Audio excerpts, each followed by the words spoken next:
Hello everyone, myself Nikita Khare. I am assistant professor in Shri Rawatpura सरकार institute of pharmacy Jhansi आरी। आज की video में हम देखते हैं कि एल्कलॉइड क्या होते हैं।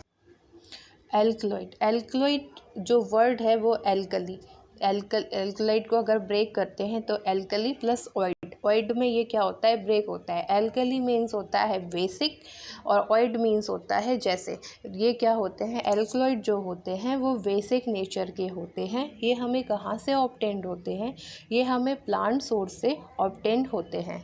Plant source basically natural source से ऑब्टेंड होते हैं, जैसे कि plant source, vegetable source, marine source. इन सोर्सेज से क्या, एनिमल सोर्स, इन सोर्सेज से क्या होते हैं, हमें ऑब्टेंड होते हैं। जो एल्कलॉइड होते हैं वो एक या एक से ज़्यादा जो नाइट्रोजन एटम है वो हेट्रोसाइक्लिक रिंग में के रूप में क्या होते हैं, प्रेजेंट होते हैं। हेट्रोसाइक्लिक रिंग के अंदर क्या होते हैं, ये प्रेजेंट होते हैं। अब ये हेट्रोसाइक्लिक होता क्या है, हेट्रो मीन्स होता है डिफर, साइक्लिक रिंग मीन्स होता है कि जो साइक्लिक जो रिंग होती है ना, 5 मेंबर्ड रिंग होती है, 6 मेंबर्ड रिंग होती है, वो होते हैं। तो जो एल्कलॉइड बेसिकली क्या होते हैं, ये बेसिक नेचर के होते हैं और ये क्या किए रहते हैं, नाइट्रोजन रिंग को हेट्रोसाइक्लिक एटम, जो नाइट्रोजन एटम है उसको हेट्रोसाइक्लिक रिंग में क्या किए रहते हैं, कंटेन किए रहते हैं। ठीक है, अब देखते हैं बेसिकली जो एल्कलॉइड है वो किन किन फैमिलीज़ में प्रेजेंट होते हैं, जैसे कि एपोसाइनेसी, सोलेनेसी, पेपरवेसी। इन सारी जो फैमिलीज़ में क्या होते हैं, एल्कलॉइड प्रेजेंट होते हैं। अब एल्कलॉइड का फंक्शन क्या है, एल्कलॉइड करते क्या हैं। जो एल्कलॉइड हैं वो डिफेंस मैकेनिज़्म क्रिएट करते हैं, प्रोटेक्टिव सब्सटेंस के फॉर्म में भी क्या करते हैं, वर्क करते हैं। जैसे कि इंसेक्टिसाइड अगेंस्ट क्या करते हैं, इंसेक्ट अगर अटैक करता है तो एज ए इंसेक्टिसाइड क्या करते हैं, वर्क करते हैं। और प्लांट ग्रोथ रेगुलेटर के रूप में भी क्या करते हैं, ये वर्क करते हैं। और ये मैनी एक्टिविटी जैसे कि ग्रोथ हुआ, मेटाबॉलिज्म हुआ, रिप्रोडक्शन हुआ, उसके फॉर्म में भी ये क्या करते हैं, उनका फंक्शन क्या है, ये रेगुलेट करते हैं। अब देखते हैं कि एल्कलॉइड की प्रॉपर्टीज़ क्या होती है। एल्कलॉइड क्या होते हैं, क्रिस्टलाइन सॉलिड। फर्स्ट पॉइंट सुनना, मतलब जो एल्कलॉइड होते हैं वो क्रिस्टलाइन सॉलिड है। फर्स्ट पॉइंट में कह रहा है कि क्रिस्टलाइन सॉलिड है, बट एक्सेप्शन क्या है, जो कुछ एल्कलॉइड होते हैं वो एमरफस सॉलिड भी होते हैं, लिक्विड भी होते हैं। एक्सेप्शन है, बेसिकली होते तो वो क्रिस्टलाइन सॉलिड ही हैं, लेकिन एक्सेप्शन क्या है कि ये एमरफस सॉलिड भी होते हैं, लिक्विड फॉर्म में भी होते हैं। अब जैसे कि एमरफस सॉलिड है तो एमरफस सॉलिड में क्या आ जाएगा हमारा, जैसे कि एग्जाम्पल इमिटीन आ जाएगा। अब लिक्विड में क्या आ जाएगी, दो कैटेगरी आ गई हमारी, वॉलेटाइल और नॉन वॉलेटाइल। तो वॉलेटाइल में हमारा निकोटीन आ गया, कोनीन आ गया। नॉन वॉलेटाइल में आ गया हमारा पिलोकार्पिन और हायोसिन। ठीक है, अब सेकंड पॉइंट क्या है हमारा, जो एल्कलॉइड होते हैं वो कलरलेस होते हैं। मतलब बेसिकली जो एल्कलॉइड होते हैं वो कलरलेस होते हैं, बट सम केसेस में क्या होते हैं, ये कलर्ड फॉर्म में भी क्या होते हैं, प्रेजेंट होते हैं। अब जैसे कि हम देखते हैं कि जो बर्वेरिन होता है वो येलो कलर का होता है। बर्वेरिन क्या है हमारा, येलो कलर का है। ठीक है, और इसके बाद जो हमारा बीटाडीन है वो हमारा रेड कलर का है। ठीक है, एल्कलॉइड बेसिकली उन्होंने फर्स्ट पॉइंट में क्लियर किया है कि वो कलरलेस हैं, लेकिन एक्सेप्शन क्या है कि जो बर्वेरिन कुछ जो होते हैं वो कलर्ड फॉर्म में भी होते हैं, जैसे कि बर्वेरिन येलो हो गया। अब कह रहा है कि एल्कलॉइड और एल्कलॉइड के बेस, एल्कलॉइड बेस और उनके सॉल्ट जो होते हैं वो सॉल्युबल होते हैं एल्कोहल में। एल्कलॉइड बेस और उनके जो सॉल्ट होते हैं वो सॉल्युबल होते हैं अल्कोहल में। बट सम केसेस में क्या होता है, जो फ्री बेस होते हैं वो इनसॉल्युबल होते हैं वाटर में, और उनके जो सॉल्ट होते हैं वो स्प्रिंगली सॉल्युबल होते हैं ऑर्गेनिक सॉल्वेंट में। ठीक है, जो फ्री बेस है वो इनसॉल्युबल है वाटर में, और उनके जो सॉल्ट है वो स्प्रिंगली सॉल्युबल है हमारे ऑर्गेनिक सॉल्वेंट में। ठीक है, अब जो सॉल्ट हैं, जो मोस्ट ऑफ जो सॉल्ट होते हैं एल्कलॉइड के, वो सॉल्युबल है हमारे वाटर में। ठीक है, अब हम देखते हैं क्लासिफिकेशन ऑफ एल्कलॉइड।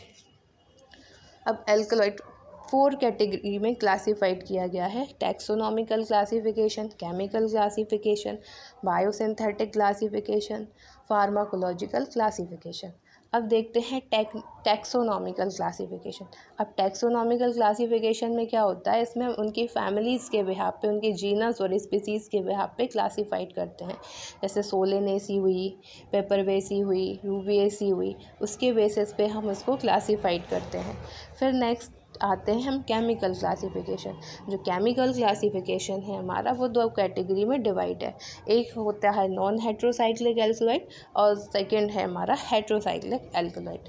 थर्ड है हमारा बायोसिंथेटिक क्लासिफिकेशन। बायोसिंथेटिक क्लासिफिकेशन में क्या करते हैं, जो उनके प्रीकर्सर होते हैं और बिल्डिंग ब्लॉक कंपाउंड होते हैं वो यूज़ करते हैं, प्लांट सिंथेसाइज करते हैं कॉम्प्लेक्स स्ट्रक्चर के बिहाफ पे, जैसे मॉर्फिन हुआ, ठीक है, और पेपेवेरिन हुआ। इनके जो ड्राइव बेस है उनके बेसिस पे हम देखते हैं। फार्माकोलॉजिकल एक्शन क्लासिफिकेशन, इसमें हम उसकी जो फार्माकोलॉजिकल एक्टिविटी है ड्रग की वो देखते हैं, उनके अकॉर्डिंग ड्रग्स को क्लासीफाइड किया गया है, जैसे कि एनाल्जेसिक हुआ, कार्डियो एक्टिव हुआ, ये एल्कोलॉइड, इनके बिहाफ पे फार्माकोलॉजिकल बेसिस पे हम क्लासीफाइड करते हैं उसकी जो थेरापेटिक बायोलॉजिकल एक्टिविटी है।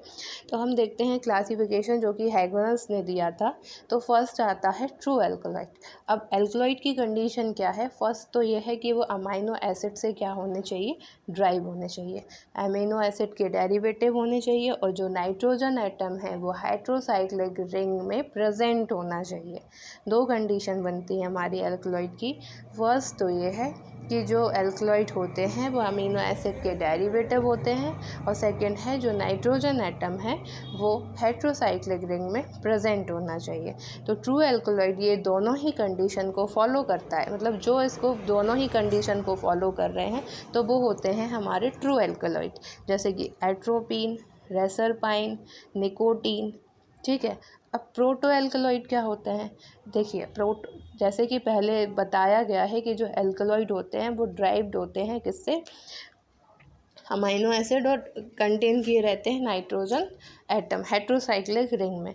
लेकिन जो हमारे प्रोटो एल्कलॉइड होते हैं, वो क्या होते हैं, वो क्या किए रहते हैं, ड्राइव तो होते हैं, डेरिवेटिव तो होते हैं अमीनो एसिड के, लेकिन जो नाइट्रोजन एटम है वो साइड चेन के रूप में क्या करते हैं, कंटेन रहती है, जो उसके बाहर है, जो हेट्रोसाइक्लिक रिंग के बाहर प्रेजेंट होती है। जो नाइट्रोजन एटम होता है वो हेट्रोसाइक्लिक रिंग के बाहर प्रेजेंट होता है, ऐसे मतलब कह सकते हैं कि साइड चेन के रूप में क्या होते हैं, फॉर्म होते हैं, ठीक है। तो ये हमारे, इनको बेसिकली हम क्या बोल देते हैं, बायोलॉजिकल अमाइंस भी बोलते हैं, इन्हें हम क्या बोलते हैं, बायोलॉजिकल अमाइन में भी कंसीडर करते हैं, ठीक है। जैसे कि इसमें जो हो गया कोल्चीन हो गया, एफेड्रीन हो गया, ठीक है। अब देखते हैं स्यूडो एल्कलॉइड। स्यूडो एल्कलॉइड क्या होते हैं, ये जो होते हैं ये प्यूरिन कंटेन किए रहते हैं, टर्पेनॉइड एल्कलॉइड और प्यूरिन कंटेनिंग रिंग किए रहते हैं। ये ना तो ड्राइव होते हैं अमाइनो एसिड से और ना ही इनमें नाइट्रोजन एटम प्रेजेंट होता है,